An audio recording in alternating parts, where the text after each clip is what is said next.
오늘 본문은 어떤 경우라도 실망하여 주저앉지 말고 마치 독수리가 힘차게 날아오르는 것처럼 하나님만 의지하고 더 높은 신앙인의 자리로 올라가라는 의미의 말씀입니다. 우리는 이 본문에 대한 설교를 얼마나 많이 들었는지 모릅니다.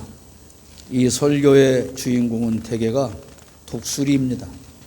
독수리가 얼마나 힘차게 날아오르는가, 독수리는 왜 그렇게 높은 낭떠러지 절벽을 골라 둥지를 짓는가, 왜 독수리 둥지는 아늑하지 않은가, 그 높은 곳에서 독수리는 어떻게 새끼들을 양육하고 훈련하는가, 이런 내용의 설교를 많이 들었습니다.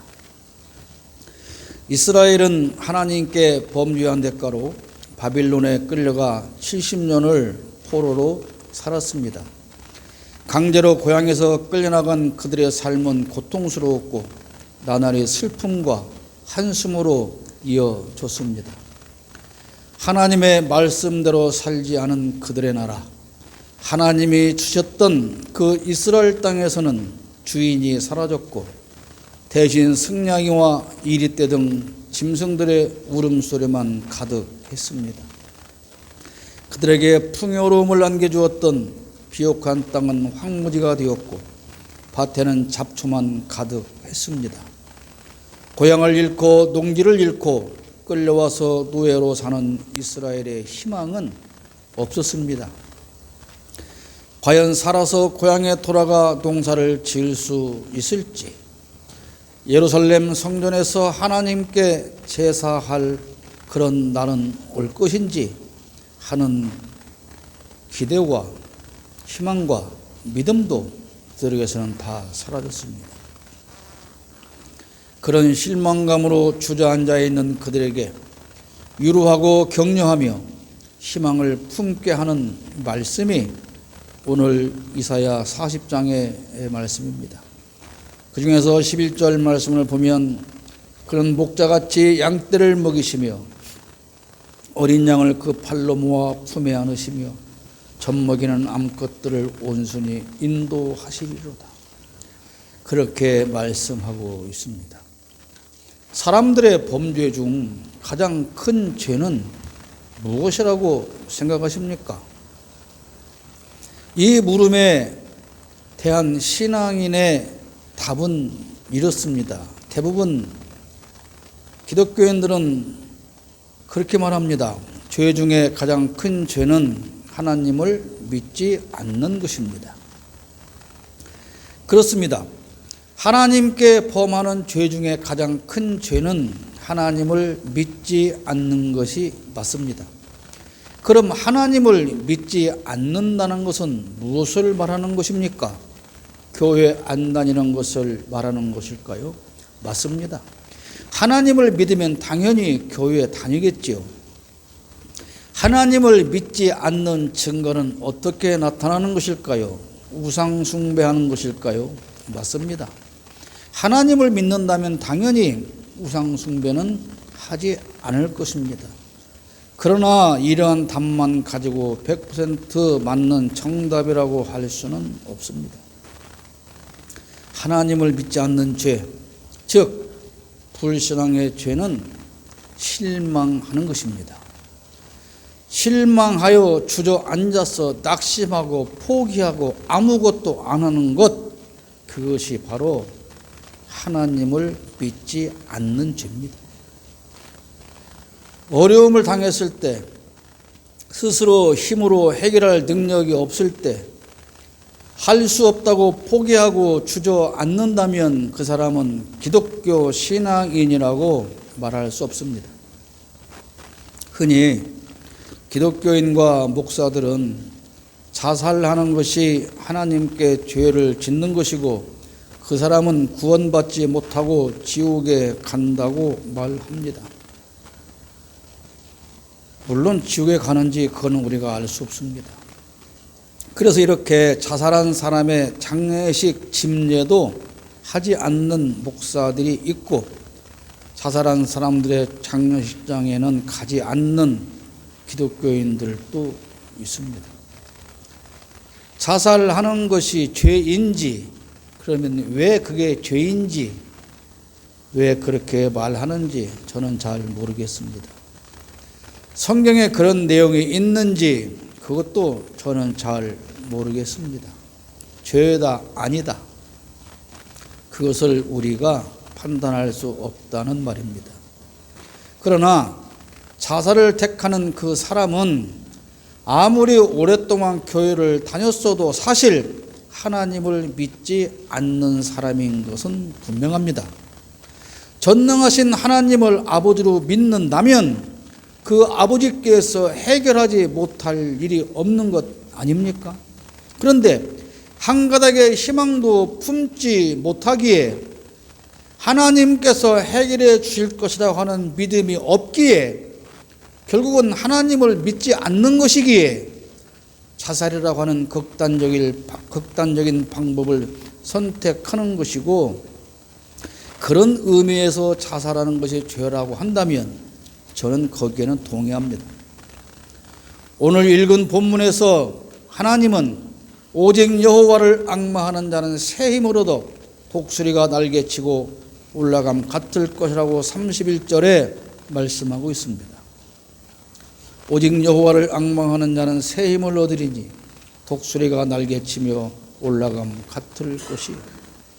바벨론의 포로가 되어 비록 절망하는 삶을 살지라도 하나님을 믿으면 새 힘을 얻고 높은 신앙인의 경지에 오를 것이고, 그렇게 높은 신앙인의 경지에 오르면 실망하지 않고 희망을 품고 하나님의 말씀을 믿을 수 있다는 것입니다.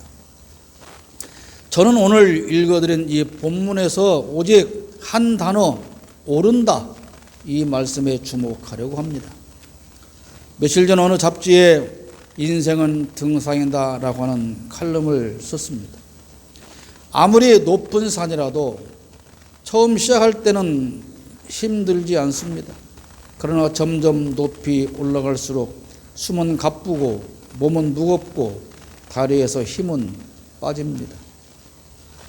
그러나 올라가야 할 정상을 목표로 하고 그저 앞만 보고 걸어갑니다. 일행이 있다면 앞선 사람의 등만 보고 묵묵히 걸어갑니다. 때로는 그렇게 앞 사람의 등만 보며 걷기도 하고, 또 때로는 자신이 가장 맨 앞에 서야 할 때도 있습니다. 그러나 가는 중에 가끔 고개를 들어 올라가야 할 정상을 바라보면서 걸어갑니다.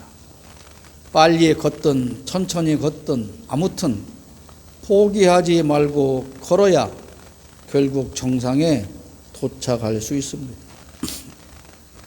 제가 인생은 등산이라고 했습니다. 사람은 누구나 높은 자리에 오르기를 원합니다. 그가 원하는 그 높은 자리가 바로 성공한 자리고 출세한 자리입니다. 사람들은 그 높은 자리, 즉 정상에 다다르기 위해서 매일 쉼없는 노력을 합니다. 어떤 사람은 앞선 사람의 뒤를 따라 묵묵히 가기도 하지만, 어떤 사람은 앞에 가는 사람을 밀어서 등산로 밖으로 쫓아내기도 하고, 앞서가는 사람을 밀어서 넘어뜨리고 그를 밟고 가기도 합니다. 심지어는 맨 먼저 더 높은 곳에 닿기 위해 지름길을 내기도 하고 뇌물을 주고 더 빨리 가는 방법을 얻어내기도 합니다. 등산로를 밀어버리고 에스컬레이터를 설치하기도 하고, 아예 산 입구에서 정상까지 케이블카를 설치하거나 엘리베이터를 놓기도 합니다. 특히 금수저로 태어나거나 권력과 부를 가진 부모를 이용해서 수단과 방법을 안 가리고 할 수 있는 모든 편법과 불법을 동원하기도 합니다. 아무런 힘도 없고 돈도 없고 부모의 도움도 받지 못하는 사람들만 그저 처음부터 끝까지 숨을 헐떡거리며 걸어서 올라가지만 편법과 불법을 동원해서 추월하는 다른 사람을 보며 실망하기도 하고 중간에 포기하고 주저앉는 사람도 있습니다. 낙오자가 되고 탄압받는 자가 되기도 하지만 누구도 그를 불쌍히 여기거나 손잡고 일으켜 주거나 그를 부축해서 도우며 함께 올라가려고 하는 사람은 없습니다. 오히려 낙오한 그들을 무시하고 멸시하며 경쟁자가 사라진 것에 만족하며 앞선 사람을 추월하기 위해서 또 걷고 뛰기를 반복하며 어떻게 해서 불법과 편법을 동원해서라도 더 빨리 더 높은 곳에 오르기 위하여 애쓰고 골몰합니다. 평범한 사람은 아무 도움 없이 그저 홀로 묵묵히 천신만고 끝에 힘겹게 정상에 올라보지만 이미 먼저 온 다른 사람들이 좋은 자리는 다 차지하고 그들만의 축제가 벌어지고 있습니다. 힘겹게 올라온 정상이지만 거기에서도 또한 외톨이가 될 수밖에 없습니다. 그런데 정상에 오르기까지는 많은 시간이 걸려야 하지만 정작 그 정상에 머무르는 시간은 지극히 짧습니다. 올라간 감격을 느낌과 동시에 하산을 준비해야 합니다. 정상에 올라가서 높이를 알려주는 비석을 안고 사진 한 방 찍고는 곧 뒤돌아서 내려와야 하는 것입니다. 그래서 어떤 사람은 산에 오르는 이유를 내려가기 위한 것이라고 했습니다. 히말라야 등 세계적인 고산에 등장하기 위해서는 몇 년에 걸친 훈련이 필요하고 수많은 시간 동안 준비해야 합니다. 그리고 정상에 도착하기 위해서는 목숨도 걸고 그렇게 해서 수많은 날 동안 정상을 향하여 올라가고 결국 정상에 오르게 됩니다.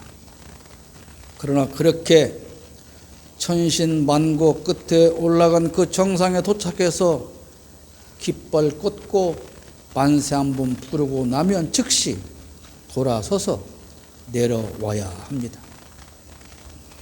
목숨까지 걸고 죽음을 각오하며 올라갈 때는 그저 높은 정상만 바라봅니다.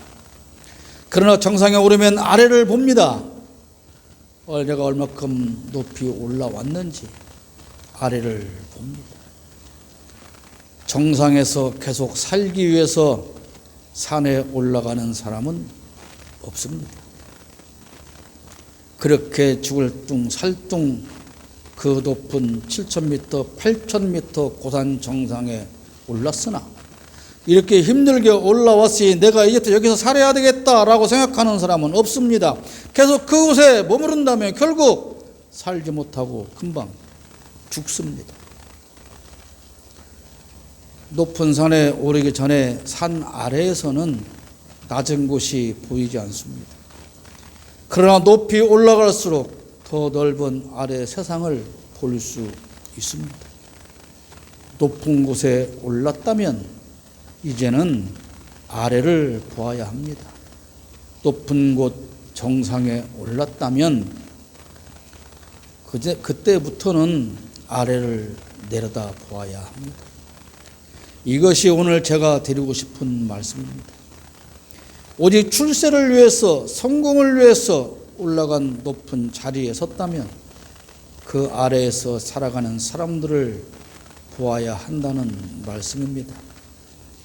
그런데 모든 사람은 올라간 그 높은 자리에 그곳에서 자리 잡고 앉아 아래 세상을 외면합니다. 독수리는 왜 높은 곳 절벽 위에 집을 짓고 사는 것일까요? 더 넓은 아래를 보기 위한 것입니다.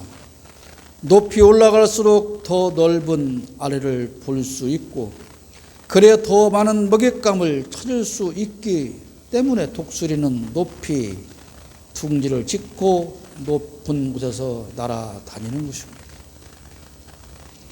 물론 독수리는 자기와 새끼를 위한 먹잇감을 찾기 위해 높은 곳에 둥지를 틀지만 사람은 자기가 아닌 저 아래에서 힘들게 사는 사람들의 세상을 보기 위해서 높이 올라가야 합니다. 독수리처럼 더 넓은 곳에서 더 많은 먹잇감을 찾기 위해 출세라는 이름의 산 정상에 올랐다면 그 사람은 한 마리 독수리에 지나지 않습니다. 기업가로서 정상에 올랐다면 자기보다 낮은 곳에서 힘들게 살아가는 노동자들을 봐야 합니다. 국가 권력을 잡고 최고로 높은 자리에 앉았다면 그 아래에서 살아가는 국민을 봐야 합니다. 손바닥에 임금 왕자를 쓰고 대통령의 자리라고 하는 국가의 최고 높은 자리에 올라갔다면 그는 그 아래에서 살아가는 5천만 국민의 삶을 들여다봐야 하는 것입니다. 그것이 그 높은 자리에 올라간 이유와 목적이어야 합니다. 그런데 윤석열은 자기 아래에 보이는 5천만 국민을 다 자기의 먹잇감으로 생각하는 것 같습니다. 높은 곳에 자리 잡고 아래에서 움직이는 먹잇감을 찾아 공격하는 독수리처럼 특히 힘 빠지고 동작이 느린 약한 짐승을 공격하지 않습니까? 그런 것처럼 대통령의 자리에 앉아서 약하고 힘없는 국민을 탄압하고 불법과 악행을 저지르며 사냥을 즐기고 있는 한 마리의 독수리처럼 보인다, 그런 말입니다. 그러나 이미 그 높은 자리는 강풍에 흔들리고 있습니다. 산 정상에서는 눈사태가 몰려오고 독수리 둥지는 심하게 지금 흔들려서 언제 무너질지 모르는 상황에 다다랐습니다.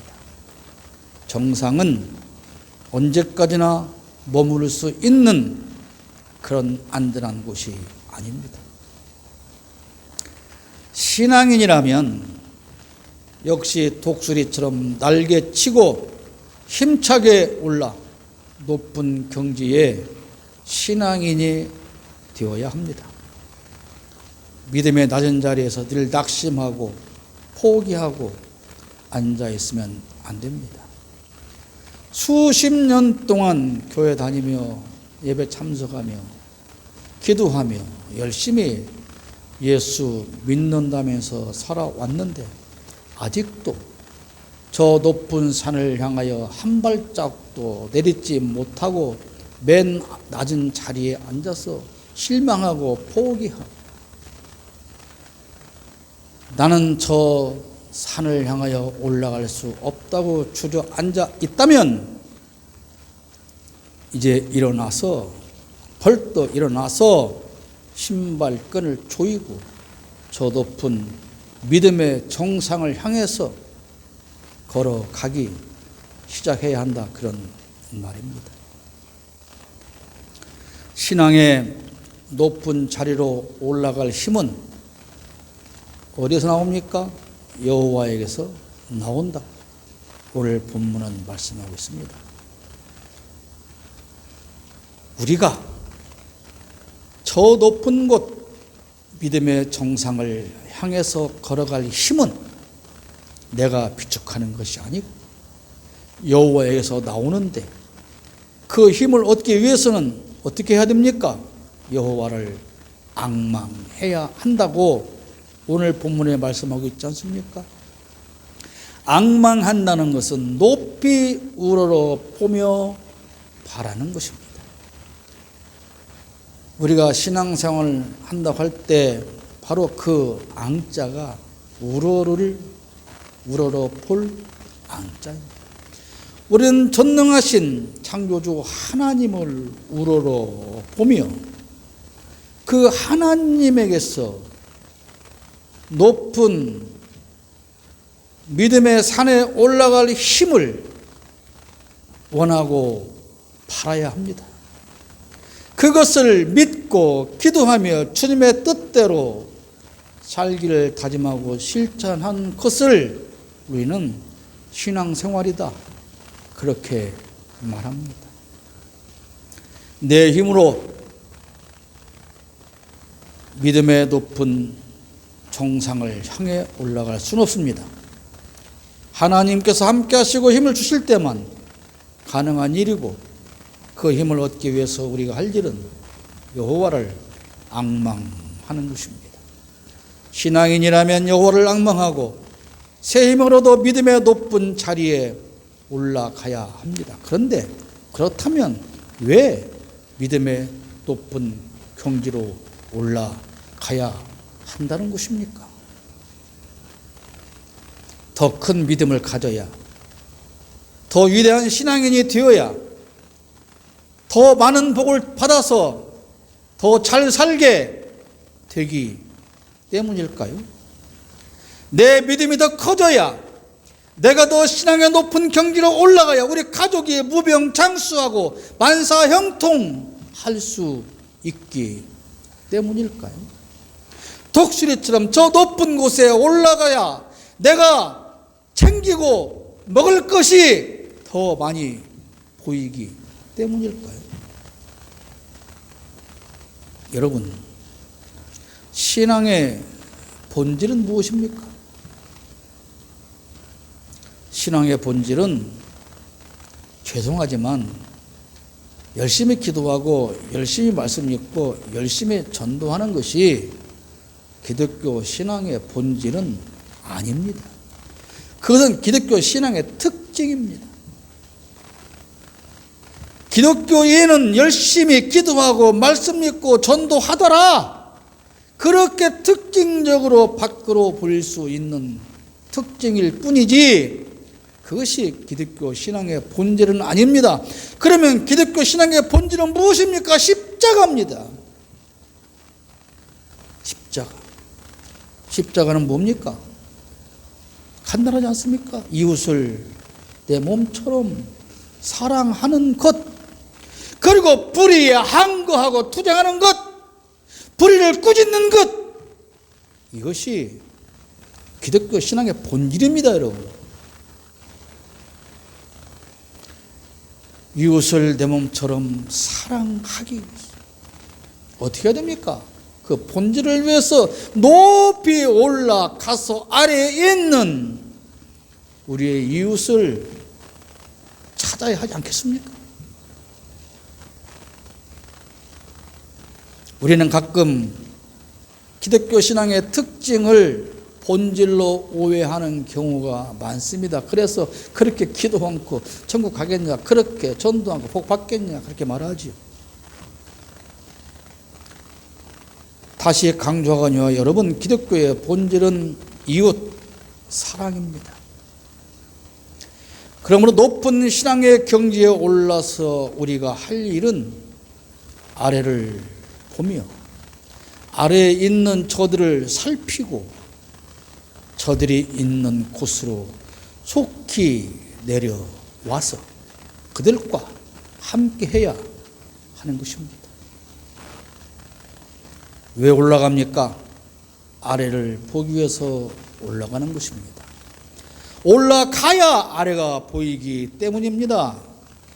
권력자의 높은 자리에 있다면 아래를 보며 그들에게 필요한 것이 무엇인지 살펴야 합니다. 그리고 내려와서 그들과 함께해야 합니다. 이것을 정치라고 합니다.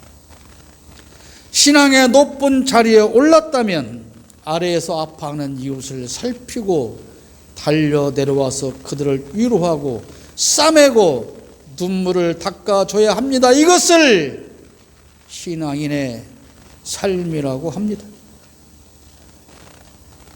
그것이 더 높은 곳으로 올라가야 하는 이유입니다.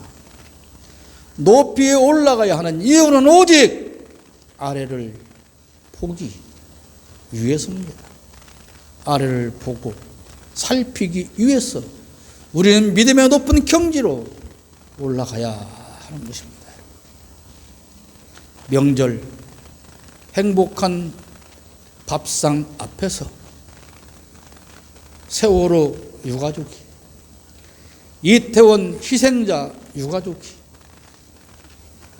오송 지하차도 희생자 유가족이, 쪽방 사람들의 모습이, 소외당한 사람들의 모습이 보이지 않는다면 우리는 아직 높이 올라가지 못한 것입니다. 그러면 어떻게 되겠습니까? 더 높이 올라가야 합니다. 신앙의 정상을 향하여 오늘도 올라가시기를 축복합니다.